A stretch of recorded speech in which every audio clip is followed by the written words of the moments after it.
Olá, terceiro ano.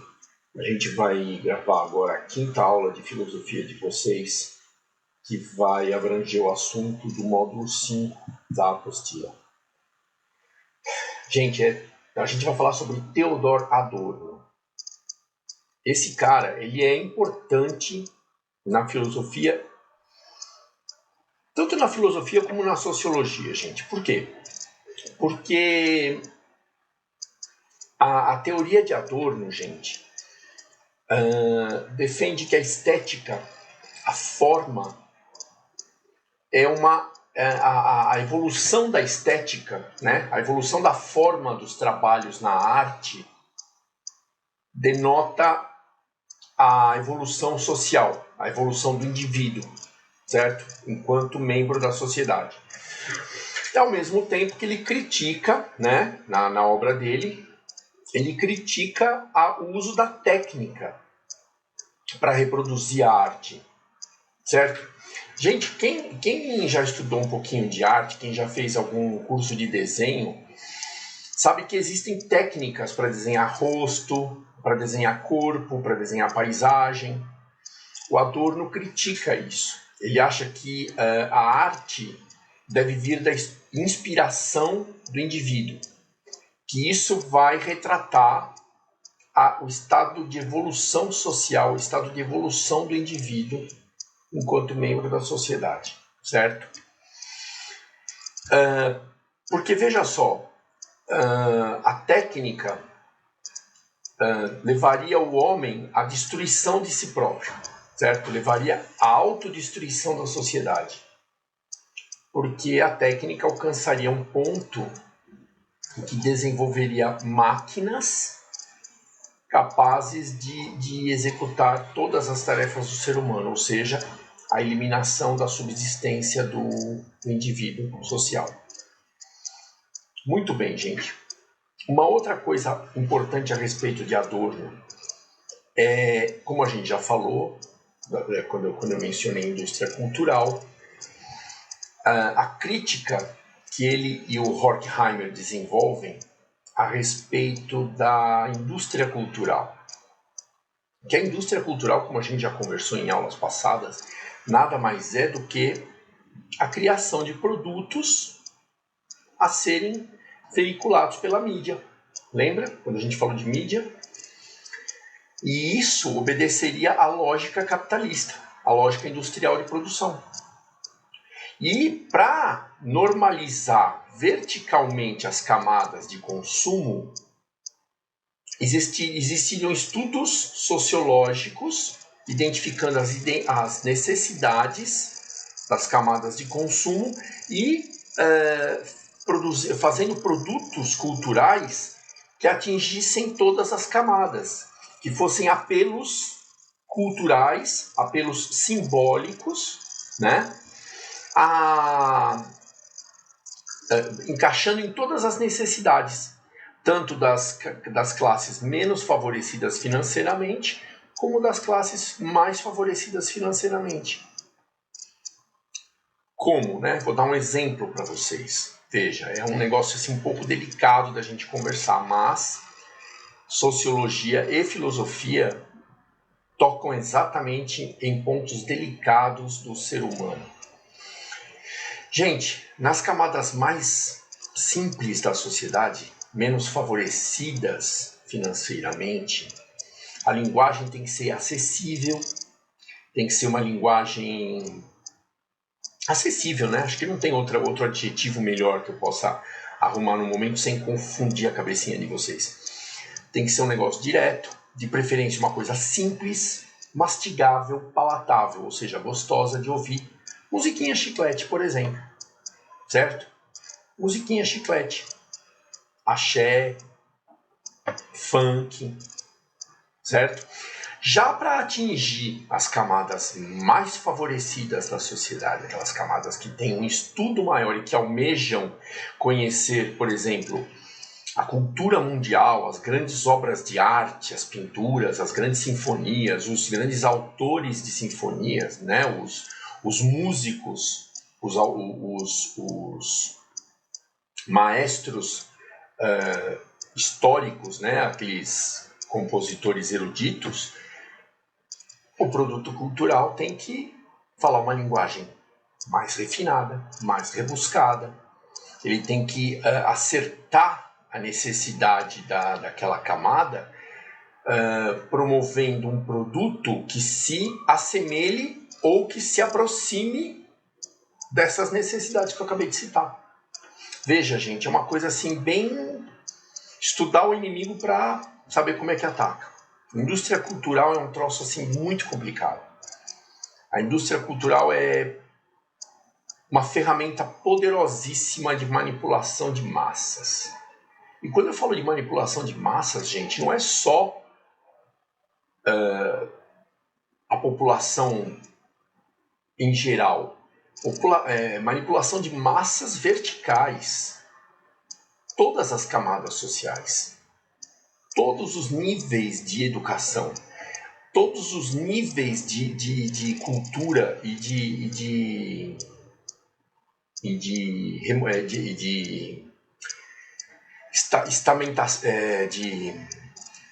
posses financeiras, tá? Todos os níveis de favorecimento financeiro. Gente, por isso que nas aulas anteriores nossas a respeito de filosofia, quando eu falei da indústria cultural, que o Adorno usou no livro dele, o livro que ele escreveu com Horkheimer, A Indústria Cultural, a principal crítica deles a essa indústria cultural era que o homem contemporâneo, assim, seguindo a modernidade, seguindo o iluminismo, iria deixar de pensar em si e passar a pensar no progresso, e passar a pensar no desenvolvimento social, na melhoria das condições de vida dele mesmo e da sociedade. Portanto, deixando de pensar nele, ele deixaria de filosofar, ele deixaria de refletir a respeito da veracidade, né, dessas informações todas que eu passei para vocês, esses produtos. Ou seja, seria um consumidor ávido de produtos culturais, sem saber se aquilo é real, se aquilo não foi uma coisa produzida, tipo uma isca, né? Tipo uma minhoca escondendo um anzol dentro d'água. Pensem nesse exemplo que eu dei. Quando eu fiz faculdade, o professor de filosofia social, ele falava muito a respeito dessa história do anzol sendo escondido pela minhoca. Porque se você jogar o anzol sozinho na água, quem pesca sabe do que eu estou falando, e quem não pesca vai visualizar. Vai conseguir tirar uma reflexão mais sólida do que eu estou falando. O peixe vendo aquele metal, ele não se interessa pelo metal. Não vai morder o anzol porque ele é bacana, falar, não, eu vou morder porque o cara lá está com fome, quer fazer peixe frito ou algo que o valha. Não, ele simplesmente não vai dar atenção, vai nadar por aí. Agora, quando a gente reveste o anzol com a minhoca ou com massa de pescaria, todo mundo conhece, aqueles que vão pescar sabem do que eu estou falando, aquela massa que a gente prepara com água, que a gente compra em pó, coisa e tal. Você esconde o anzol. De que maneira? Você coloca o alimento que o peixe gosta. E aí o que a gente consegue com isso? A gente consegue camuflar, no caso do peixe, o anzol que vai tirá-lo da água, e a gente consegue camuflar o nosso instinto de reflexão, a nossa natureza pensante, porque a gente vai ficar hipnotizado pelo produto cultural ou pelo produto comercial que é veiculado nas propagandas subliminares, né? Lembra que eu falei para vocês da roupa dos personagens da novela das 8? Lembra? Aquela roupa te faz associar o uso dela, daquela roupa, ou daquele carro, ou daquela moto, ou sei lá, da praia, não sei. Alguma coisa que aparece num programa legal, com a vida que aquele personagem leva. Certo? E aí você vai querer possuir aquele bem que aquele personagem possui, porque você associa mentalmente, subconscientemente, sem pensar, que se você tiver aquele item ou um daqueles itens, você vai ter a mesma felicidade do cara, ou vai passar pelas mesmas experiências dele. Gente, é um negócio complicado. Por isso que é importante a gente treinar o nosso raciocínio. Porque, veja, gente, isso que eu falei a respeito de uma roupa, de um item, né, de uma moto, de um carro, coisa e tal. Moto e carro, você já vai ter que pensar em termos de investimento, se você tem a grana para comprar, coisa e tal. Mas a roupa ou o sapato, você vai desejar e vai acabar conseguindo. Sem pensar se aquilo vai ficar legal em você, sem pensar se o seu biotipo, né, é parecido com o do cara, sem pensar se a sua vida é parecida, o contexto da tua vida, o teu contexto social é parecido com o contexto social do personagem. Mas, inconscientemente, a partir do momento que você está hipnotizado, a partir do momento que você está alienado, lembra dessa expressão de alienação? Prestando atenção na indústria cultural, na mídia, você associa. Pode ser que aquele item de vestuário, vamos né, afunilar o exemplo, pode ser que aquele item nem fique bem no seu corpo. Percebe? Pode ser que aquele sapato que o cara usa, que você, no final das contas, vai atrás, vai pesquisar, tal, e compra, não sei o que lá, a hora que você coloca no pé, você fala, que droga, feio pra chuva. Não combina com roupa nenhuma. Parece um pé de pato. Gente, percebe? Então é importante raciocinar. É importante você colocar na balança. Você precisa daquilo. Quanto que aquilo vai te fazer bem? Certo? Pensar a respeito. Será que eu tenho a ver com esse negócio? Será que esse negócio tem a ver comigo? O principal pensamento é esse. Né? Porque a figura principal do teu pensamento tem que ser você, né, cara? O personagem principal da tua história é você. Percebe o que eu estou falando? Então, e o Adorno e o Horkheimer, para vocês terem uma ideia como é um pensamento profundo,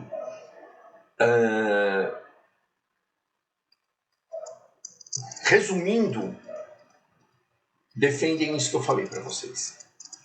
Que a indústria cultural seria uma ferramenta de alienação da sociedade, seria uma ferramenta de ventilação, né? Uma ferramenta de exposição de interesses que perpetuariam aquele estado de dominados e dominantes. Percebe? Porque continuariam deixando as pessoas sem raciocinar na necessidade delas, na posição delas no mundo, no que é certo e no que é errado. Quer ver um grande exemplo que está aqui na apostila é o Holocausto da Segunda Guerra Mundial, a reconstrução cultural da Alemanha.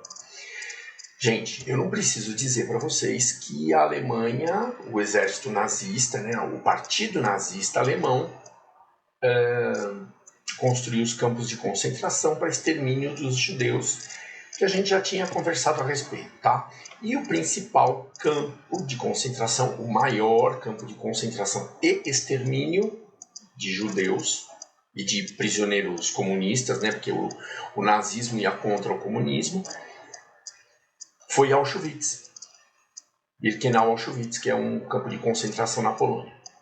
Até hoje é visitado, houve mesmo, essa história tem registro fotográfico, coisa e tal, o exército russo, depois que venceu a frente oriental alemã, foi lá e libertou os prisioneiros que já estavam só o ossinho, né, puro osso, bom, enfim, essa história toda vocês conhecem.